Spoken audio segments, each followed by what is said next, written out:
This is the minimum and maximum periods of imprisonment for a juvenile offender.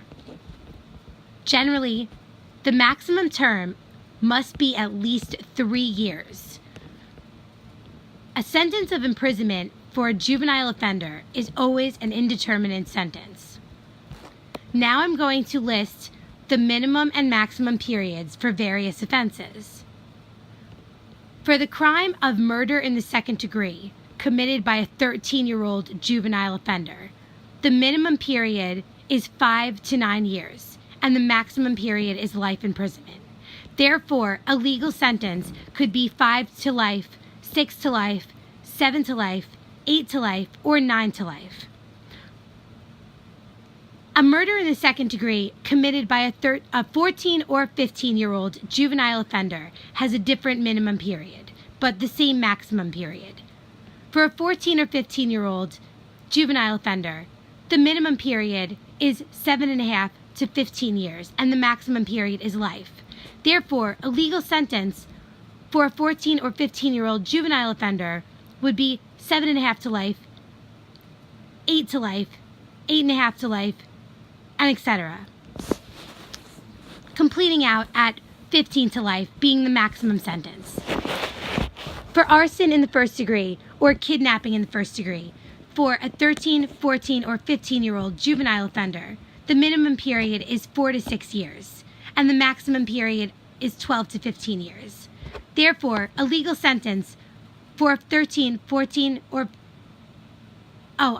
it's for a 13-year-old can only be convicted of the one thing. So I gotta start. For arson in the first degree or kidnapping in the first degree, the minimum period of imprisonment is 4 to 6 years, and the maximum period is 12 to 15 years.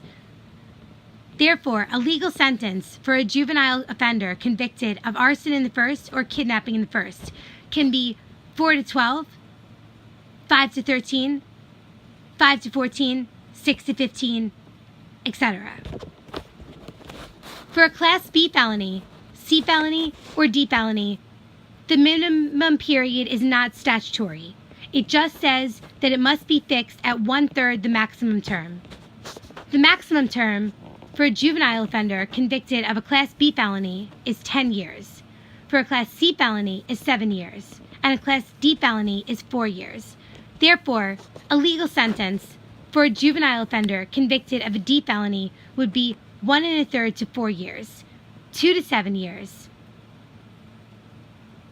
and so on. But the important thing to remember is that there is no statutory minimum for a B, C, or D felony, except kidnapping and arson in the first degree.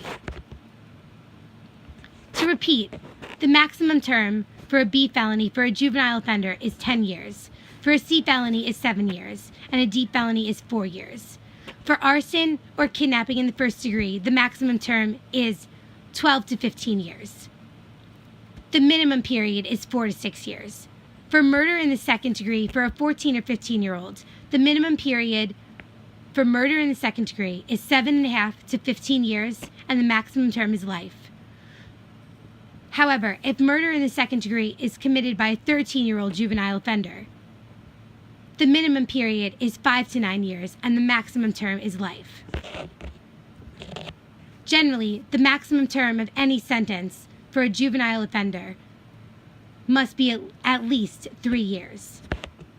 Oh, thank you for letting me know that. Okay, so a maximum at least three years. If it's murder 2 and he's 13 years old, it's minimum of 5 to 9, maximum life. If it's murder 2 and he's 14 and 15, it's minimum 7.5 to 15, maximum life. Class A, arson 1, kidnapping 1, 4 to maximum 12 to 15 years. If it's a B felony, minimum 1/3 the maximum period 10 years. If it's a C felony, minimum 1/3 the max period 7 years. If it's a D felony, 1/3 the max period 4 years. Perfect. aggregate maximum term of imprisonment of consecutive sentences imposed upon a juvenile offender for 2 or more crimes, not including a Class A felony, committed before he has reached the age of 16 years, shall, if it exceeds 20 years, be deemed to be 5 years.